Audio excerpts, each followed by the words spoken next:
Welcome to this explainer. Today, we're jumping straight into a totally fascinating and honestly pretty sobering case study of macroeconomic policy and unintended consequences. We're looking at the 1994 power policy of Pakistan. Now, on the surface, this was a massive, sweeping package of government incentives designed to solve a crippling national crisis. But as we'll see, the very solutions used to jumpstart this economic catalyst ended up creating deep, structural ripples that have lasted for decades. Here is our roadmap for today. We'll be covering a desperate energy crisis, the radical 1994 solution, the capacity price guarantee, the dollar-pegged tariff trap, unprecedented fiscal tax exemptions, and finally, the long-term economic burden. Okay, let's start with part 1, a desperate energy crisis. To really get this, we've got to transport ourselves back to 1994.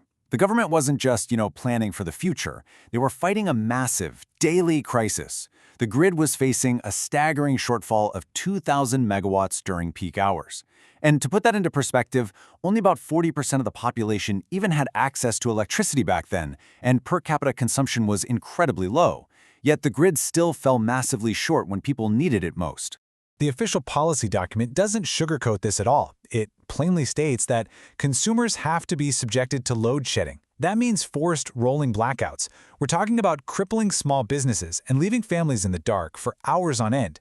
And with conservative projections estimating that demand was going to spike by nearly 8% every single year, they needed to add a whopping 54,000 megawatts of new capacity by 2018 just to keep the lights on. That brings us to Section 2. The radical 1994 solution. So how do you even begin to solve a problem of that magnitude when traditional public funding is basically tapped out? Well, you turn to the private sector. In March 1994, the government published a comprehensive blueprint. It was a framework engineered from the ground up to be this absolutely irresistible package of incentives, specifically meant to lure in foreign investors and independent power producers. And it had to be attractive, right? Because to meet their immediate goals, Pakistan needed to raise an estimated 102 billion rupees. But here is the real catch. 86 billion of that had to be in foreign currency. Facing fierce international competition for direct foreign investment, the government essentially had no choice but to offer unprecedented, globally competitive structural changes just to make their investment environment impossible to ignore. Which leads us to Section 3, the capacity price guarantee. To seal the deal, the government introduced a massive structural pillar called the capacity price. Think of it kind of like paying a huge monthly lease for a car, even if it just sits in your driveway all month and you literally never drive it.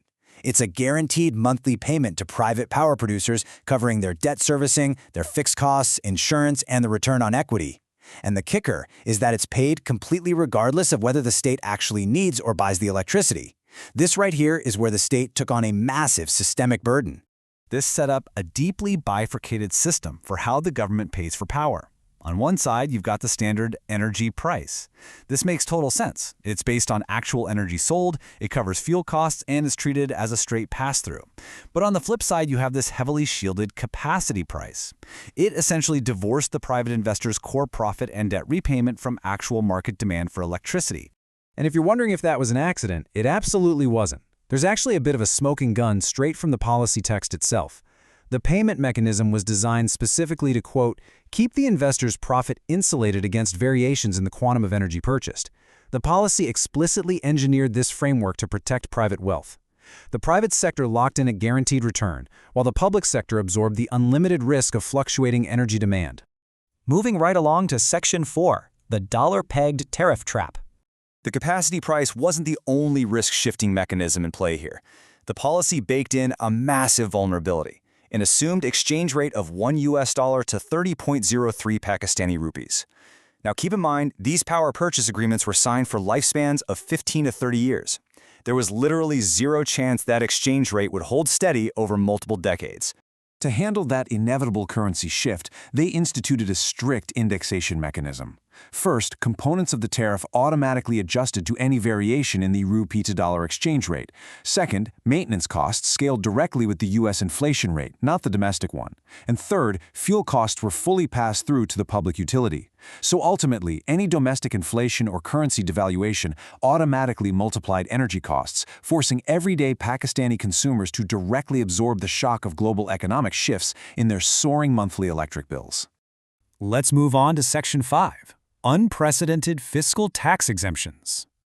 As if dollar-pegged tariffs weren't enough, the state willingly surrendered massive streams of revenue to lure in these private developers.